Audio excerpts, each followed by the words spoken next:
Edwin Samuelson, and welcome to CineFiles. And as you can see, that's our new title sequence. And I want to thank Mr. Michael Felcher, the ultimate film fanatic, for doing a kick-ass job. Yes, the ultimate film fanatic. So what do you guys think? Felcher. What do you guys think? What do you guys think? That's the first time you guys have seen this now. The Felcher. I liked he gets it. Yeah, he gets it. He gets it. He did a super kick-ass job. Thank you, Mr. Felcher. I want to thank Mike. I want to tell people to check out his website, redshirtpictures.com. Read more about Mike, the man himself. Anyway, our show today is about documentary films. And we're first going to start off with probably the premier documentary filmmaker in the world. A maverick. A maverick, a man who actually was not even a filmmaker, who was a journalist, and was so moved by events in his own community that he began to become a filmmaker, and he raised funds by having bingo parties to fund the movie, and the movie was Roger Me, and the filmmaker was Michael Moore. Michael Moore. I would like to start out with you, Mike, because I know you love the movie as much as I did. It's very telling when you see a film made by someone, and it's basically their heart and soul put on right for the world to view, and you see something, and it's absolutely so bloody amazing. Michael Moore does such a wonderful job with Roger and Me. It's basically the story of a man investigating the CEO of General Motors at the time, Roger Smith, and wanting to ask him questions on why he decided to shut down a plant in his hometown of Flint, Michigan. And it's a funny film. It's very, very funny. The wit in it is very sly.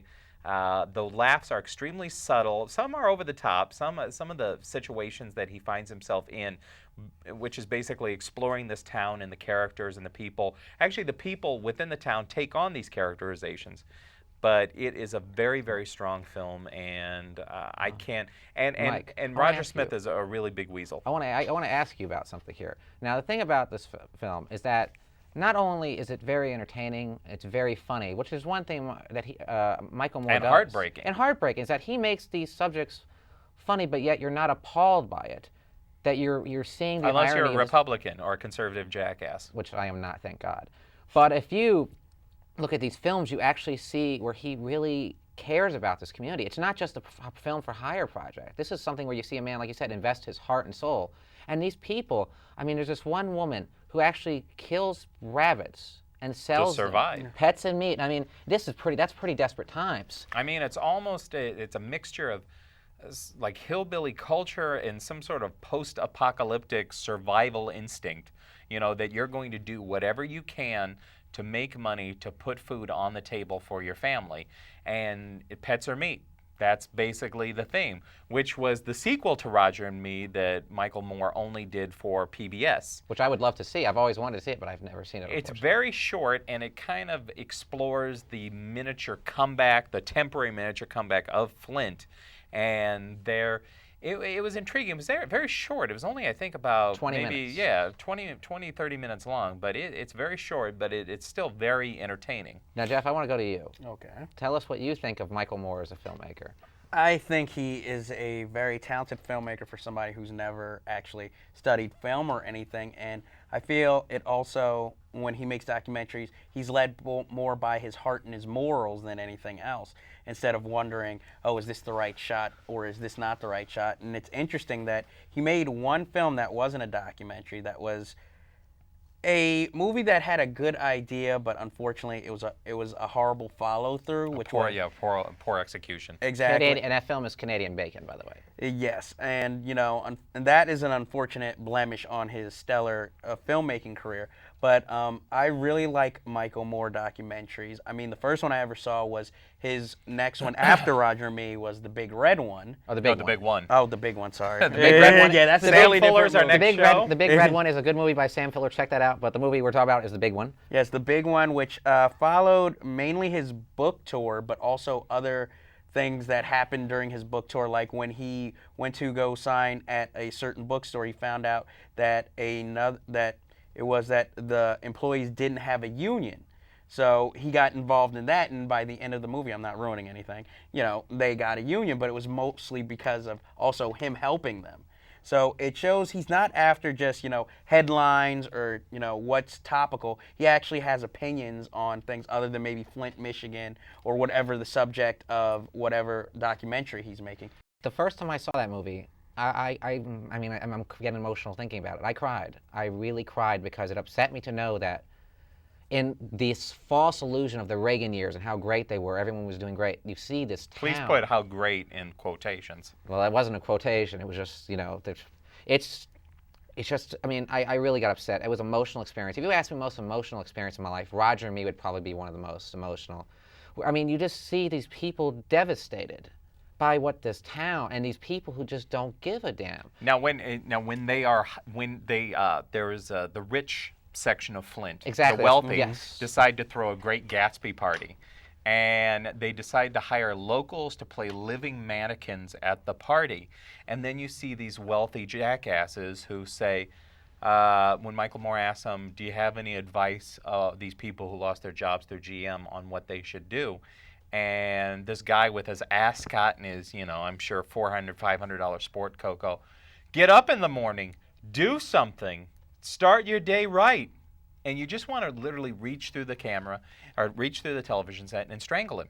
And say what you want about Michael Moore, that he manipulates facts, which is a dubious accusation at best, because I think the man, especially with Fahrenheit 9/11, I think he had a whole team of fact checkers He had on there. fact checkers, and he threatened to sue anyone that said that his stuff was fabricated because he had every single fact checked. So everything in 9/11 is 100% factual. Now, say what you want about the man, but it is very clear on something, and it's very clear. And anybody at the New York Post, you can hear this too. He cares about people, which I must say, not a lot of filmmakers really do. Whether you're doing documentary or fiction work, how many filmmakers can you say actually go out of their way and care about people? A lot of filmmakers just care about numbers, care about the audience that is going to be brought in, their demographic. But Michael Moore actually tries to do some good, and there's not And he did. Don't forget, in Roger and Me, everyone who appeared in that film had their rent paid for 2 years. He paid their rent personally. So he saved a lot of these people from eviction. And I mean, that's a wonderful act. And he said he made the film was basically, he considers it a failure, even though it's got critical acclaim, people have seen it, because you know what?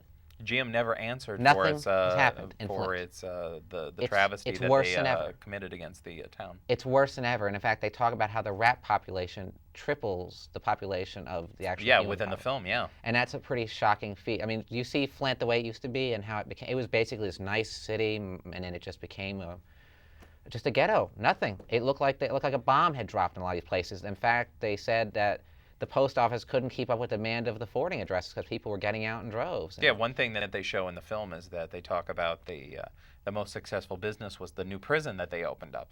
Yep. I mean, that's a sad state of affairs too. But what we mentioned earlier with the fact checking of Fahrenheit 9/11, you mentioned, that Roger and Me was a failure in Michael Moore's eyes. Well, he also went on to say Fahrenheit 9/11 was a failure also in his eyes, which was a really, really damning look at the Bush administration and its failures all around, which we continually live in.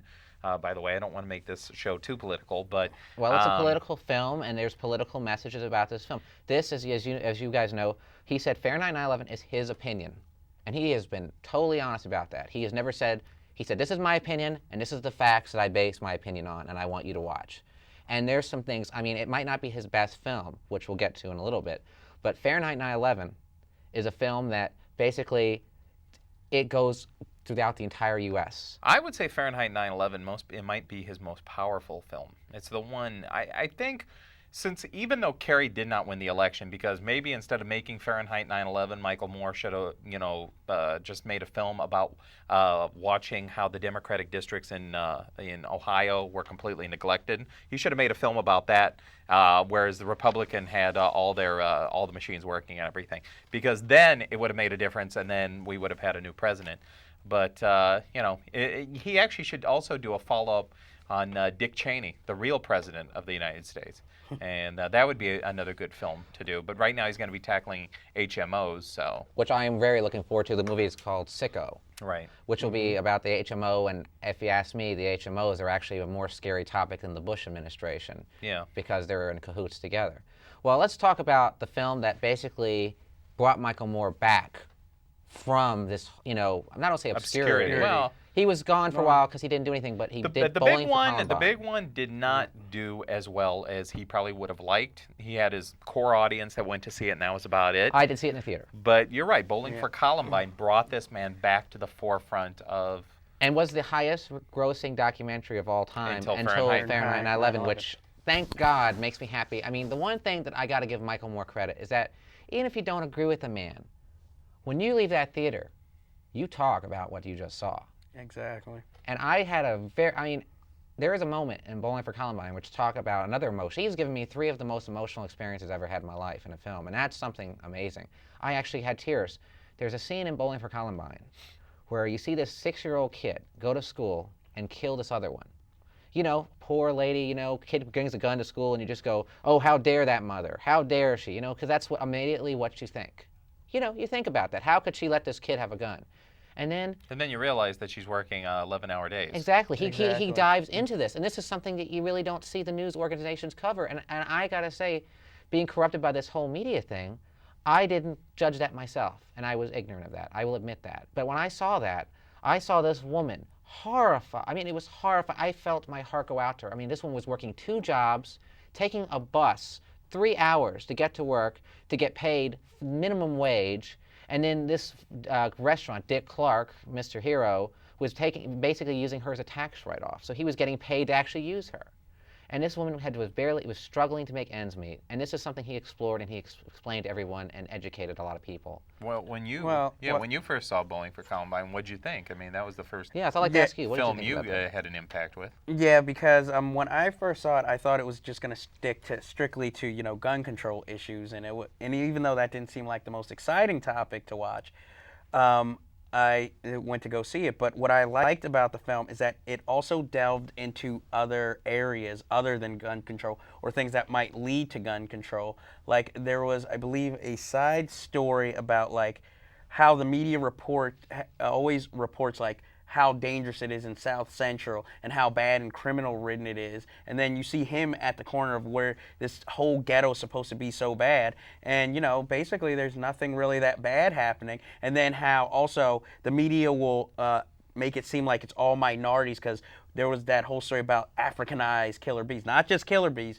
Africanized killer bees and how bad they were, and you know, really that turned out to be nothing but how the nation was scared about that. So it also delves into how media portrayals of not only minorities, just subjects in general. So that is what I took from the film also. So I thought it had a very good impact on me, and not to put Roger and me down, but maybe because I saw Bowling for Columbine first, that was the Michael Moore documentary that really got to me and was like my favorite, and you know, showed, you know, he grew as a filmmaker. He grew as a filmmaker.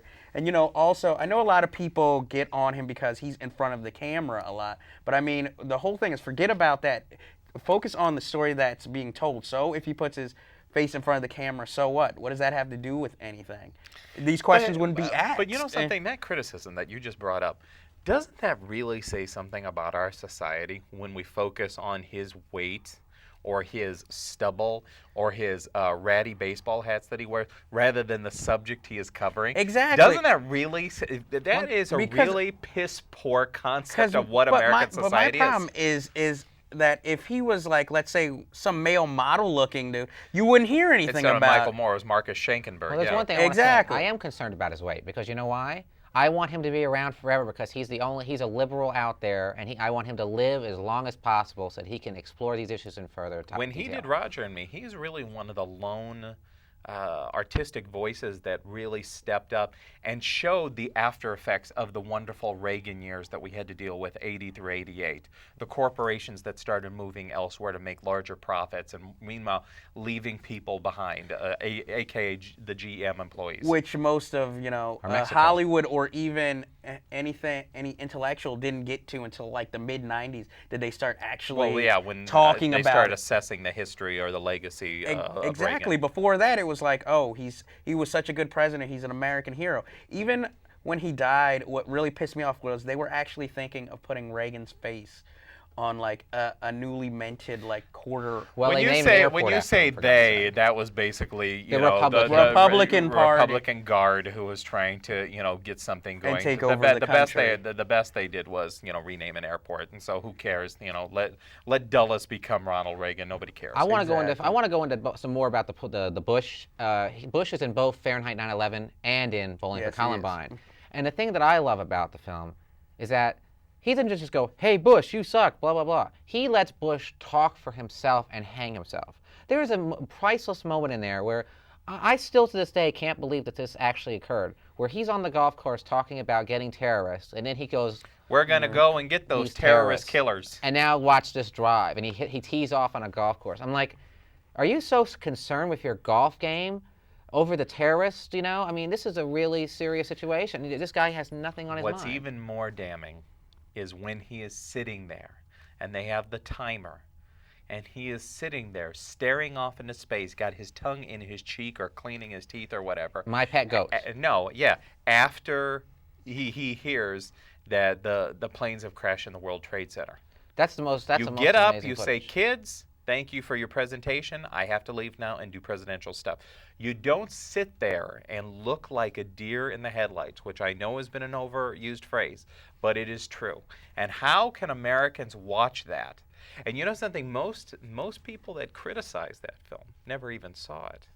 That's what I love. I read these Exactly. reviews. People, I refuse to see this drivel. It's like, But well, right-wing dude, idiots are mainly like that. Steve Dunleavy is famous for that because he criticized in the New York Post. He criticized up and down Summer of Sam, and he never saw it. Charlie Rose asked him point blank, "Did you see this film?" "Oh no." So these right-wing idiots that go criticize it, like Sean Hannity and Rush Limbaugh, they never see the film, but they criticize it, of course.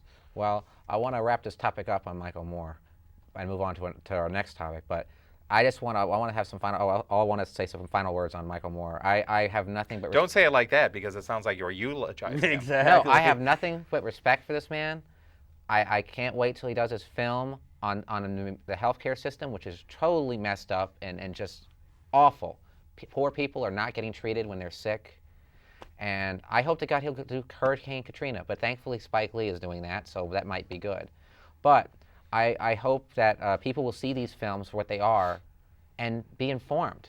To talk about it. You don't have to agree with it. Just talk about it. Talk about it. Do more research for yourself. But And please I say feel that. you don't also have to see his films because also he has written many books, which even if you don't agree with his opinion, you should at least give a chance to read them. And he has The Awful Truth, the television series he did, Yeah, which The was Awful a Truth, mini exactly. little mini documentaries on different subjects, which I think is perfect primer. and he had a wonderful TV show before that called TV TV Nation. Nation. Which got canceled, unfortunately. Both of them did. Yeah, but now thanks to Fahrenheit 9/11, actually before that, thanks to Bowling for Columbine, then Fahrenheit 9/11, somebody like Michael Moore now has a firm, large audience that is always going to be curious for his stuff. So he And won't will be always listen. Yeah, exactly. So he won't be so easily written off. And let me just urge the person out there: if you're a superficial ass, if you only care about, what Britney Spears looks like this week and what news anchor is the most handsome and parts his hair the best, that's fine. You live in that world. But when it comes to a Michael Moore film, watch his film for the subject. Don't watch it for more. He's got his problems, we all do. But watch it for the message. Don't watch the messenger, please. Well, that's. I agree with you all I that. do. And hallelujah, Michael Moore. Now, since we're talking about documentary films, which happens to be my favorite genre behind horror and genre films. I love him too. I love them. I'm gonna ask Hey. you. I'm gonna ask each one of you guys pick out your favorite documentaries or a documentary that you really like. That I'll start out with you, Jeff. What do you think is your favorite? One of my favorite documentaries is one that really took me by surprise called Little Dieter Needs to Fly by Werner Herzog. And the subject of the film is there is a German pilot who is flying for America who gets shot down in the woods and is taken prisoner. And the whole documentary is not only about his life, but also his escape. But here's the interesting thing about the documentary. While he's telling these stories, he actually goes back to where he was taken hostage, and he tells the story with tribesmen around him, and he sort of reenacts everything that went down without, of course, the torturing. But he'll tell the stories, they'll show the pictures, but you'll also see him walking and reacting to all of this. And I thought that was such an approach I had never seen before in a documentary that it really struck home to me, and the story struck home to me. And interestingly enough, now Werner Herzog is actually directing a live action version of that story also with Christian Bale. But I still, until I see that film, I still prefer the documentary because it was just so monumental to me that after I saw it, I taped it off of television. I had it on tape, and then the documentary came out, and you know, I have it. I still have both because I don't even want to erase the VHS. I want to see it now. Well, that's so interesting. You're saying he revisits the locations. There's another film he did that, which I don't know if you saw, but if you didn't, I highly recommend. My Best Fiend. Oh yes, I saw that. Which film. is excellent, excellent film. Excellent. Where actually it's this unintentionally hilarious too. Actually, very funny. And he revisits the locations. Werner Herzog as a director and goes back and interviews people, which I thought was interesting. That worked on the films with him, like these little nobody people, and they had great stories to talk about Klaus Kinski, how they offered money to kill him. It was great. When he threatens Kinski with a gun during the making of Fitzcarraldo, and Kinski keeps running along the deck of the boat saying, "You're crazy, he's going to kill me, you're crazy." But the way Herzog narrates My Best Fiend is so wonderful. A friend of mine said that he rips off Burden of Dreams a lot for that film. That's really not a fair criticism. My Best Fiend easily stands on its own as a very, very good, very entertaining film, extremely watchable. Well, it's an interesting collaboration because it was two actors that are just as like De Niro and Scorsese. It was Herzog and Kinski. They worked great together, and they never really did as good with anybody else, I don't think. Exactly. Okay, so Mike, what would your choice be for? Well, I have a few, but I'll name one. I'll tell. Well, for now, I'll name one. We already said Roger and Me. No, Roger and Me is right up there, but I'll tell you, my favorite documentary of all time is a film called Streetwise, which is all about homeless Seattle youth. I forget the director's name. Martin Bell. Who directed a bad music video for Sheryl Crow, by the way. Martin Bell, who is actually married to a very famous art photographer named Mary Ellen Mark, who did a photo expose for Life magazine, I believe, and that's how it led to the documentary on these Seattle youths. The homeless youth. But I'll tell you, you will never see a more human film than Streetwise because it portrays this little society of these Seattle runaways and abused kids and kids that have been on drugs. And it seems like it's a group of kids that are escaping from something, whether it's abusive parents, broken homes, deaths in the family. And they form this little mini society, and it is funny, and it is heartbreaking, and it makes you angry, and it is very it's good sad, film. and I'm telling you, from beginning to end, and if the ending doesn't just shock you and make you make you very sad, but you see some hope, and it's one of the most quotable films because there are so many odd little characters and odd little sayings. So, Mike, so what do you think about the actual? Well, I don't want to say it's a remake. It's I guess you could say a reimagining, a fictional version. Oh, American Heart. American Heart with Edward Furlong and Jeff Bridges. Very weak because it takes the actual characters that are in the documentary and recreates a lot of scenes and writes a fictional film about it. It's, a narrative structure. It's weak because they use some of the same pieces of dialogue. Yeah, because Streetwise is more honest, and you don't have to worry about, oh, will Jeff Bridges do this or will Edward Furlong do this? Not plot. Whereas with the documentary, you're concerned about the characters. It's not more honest. The documentary is pure honesty, whereas you get that hollowness and that phoniness of American Heart. Even though Martin Bell did go ahead and direct it, it still has that phoniness where Jeff Bridges, wonderful actor, he doesn't do a very good job playing the deadbeat dad who tries to make good. I think he's very good in the movie. I just think that, you already know what's going to happen, basically, because you've seen the other Streetwise, so, True. But I want to mention a movie, and this is one I want to discuss in our closing thing here. It's a movie that we're talking about, political films that have inspired us, informed us. The film I want to mention is Outfox, The War on Journalism. I've seen that one. That's a film, I think, that was really a fascinating film. It was made by a director who's not really the best film director. He did Xanadu, for God's sake.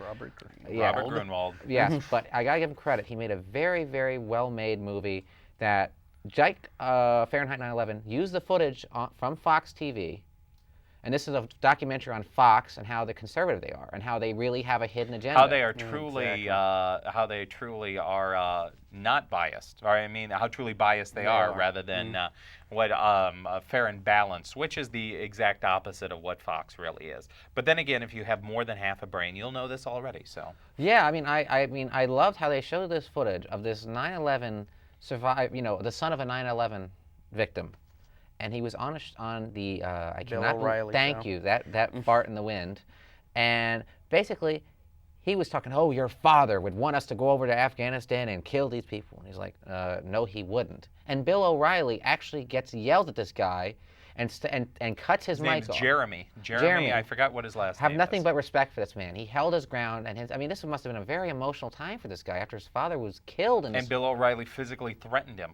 said he'd throw him off the show.